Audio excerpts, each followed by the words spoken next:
Hello guys, and we are back, and I am with Lewis. Hey, what's up guys?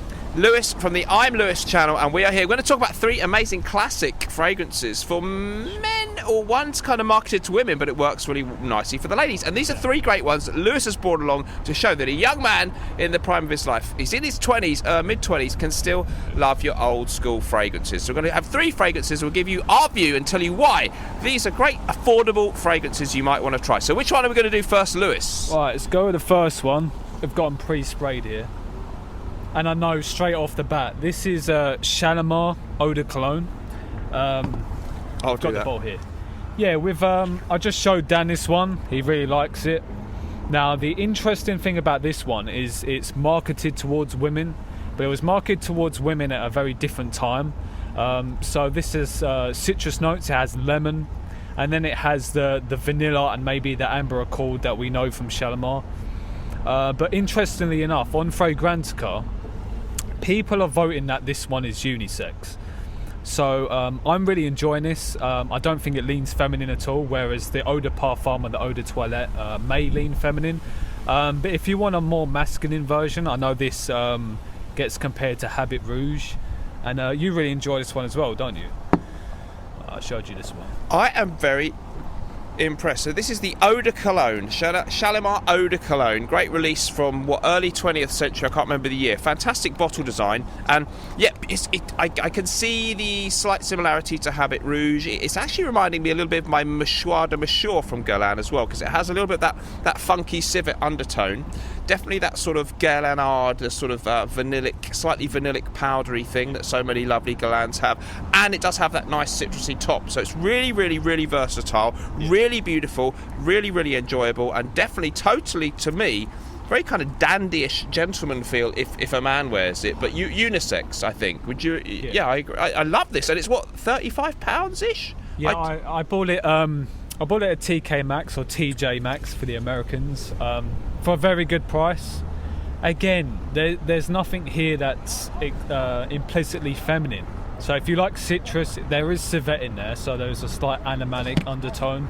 The vanilla, very unisex. Anyone who likes the sound of this one, don't be worried that it's going to lean feminine or masculine. Just go and try this one. We definitely recommend this.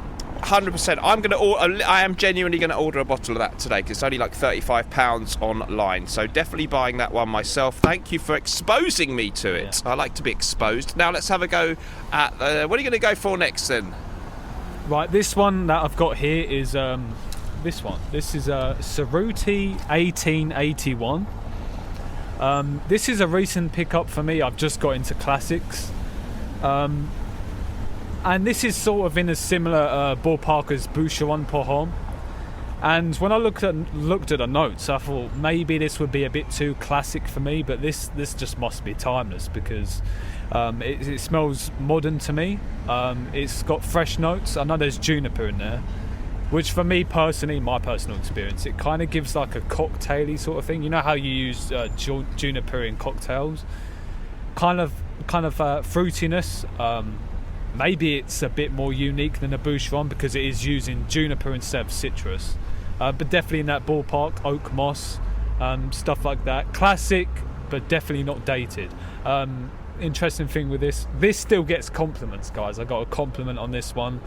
Someone asked me what I was wearing because they actually wanted to buy it for someone else. Who was that? Where did that happen? I was in a shop, and someone was standing quite close to me, and they said, "Oh, that smells really good. What is it? I want to buy it for someone."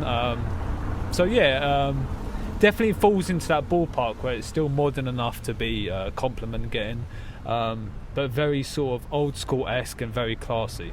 Very classy. I know you've tried this one. I've got it too. Yeah, great description. I love it. It's really, really good. It's a little bit fresher than Boucheron Pour Homme, which is similar, but I really like that too. But this is a little bit more of the citrus accent, and I really, really love it. Great cheapie. I think it was a 1990 release. A wonderful classic fragrance, and still absolutely totally relevant today. And you've been getting a bit more into the classic old school fragrances lately, because that wasn't your speciality at all until reasonably. Is that right, Lewis? Yeah, that's true. But I've really enjoyed it because I've learned not to be scared of it. I mean, if you're trying things like this, you know, you're not going to smell old like an old grandpa. they smell great, especially if you're disappointed by how complex fragrances are now. Maybe just stop focusing on new releases and look back in time, because there's plenty of good things you can discover. This was a great discovery for me. Great bottle, by the way. I mean, look at that. Great bottle. Tutti Frutti Cerruti, 1881. You can find it in your local Boots if you're in England. You know, you can even buy it in stores on the high street. But yeah, get it online. Great prices. Okay, one more to go, and it's another classic. This one from the early 80s, and it is, of course, Dracanua. I wanted to talk about this because I guess it's fairly polarizing in that it's controversial. Some people like it, some people don't. I don't know why. I don't think it's polarized. I wouldn't have thought that's a polarizing smell, but you're right. Oda Erica does not like it. She smells it, but it reminds her of her grandma's soap or something, which I can get. Oh, I can get it. I mean, I don't expect everyone to like it. I can get it, but this is fitting into the category of classics. But we have modern fragrances that are inspired by this. So if you look at Sauvage Elixir, it's compared to this. This doesn't like the Cerruti. This doesn't smell dated to me at all. Like, this smells. If I was to blind smell it, I didn't know what it was. I didn't know when it was released. I would think it's just fresh, and I love it. It's good. It smells good. Citrus, lavender. Lavender adds almost like a resinous. If you've tried Sauvage Elixir, the lavender in there and the way it comes across is very similar in here. And this is so much cheaper than Sauvage Elixir. And I definitely recommend it. This is sort of in the same ballpark as this, where it's kind of timeless, like Eau Sauvage, like timeless. It smells good for anyone, whether you're younger or older. Yeah, so what do you think of that? Great, yeah, 1982 release, a classic aromatic fougere, one of those ones you can still buy in the modern formula. It still smells really good, really clean, a little bit old-fashioned and 80s smelling, so yeah, not everyone will take to this one. I find this very good. I know a couple of things like Duc de Vervon's Alexstrem, which is a similar vein, a little bit richer, more expensive, but I prefer that. But it's still worth checking out if you're on your journey of discovering your old school classics. We are going to leave it there. It's been a great to discover these 3 fragrances with our good friend Lewis. Go and check his channel out. The link is in the description.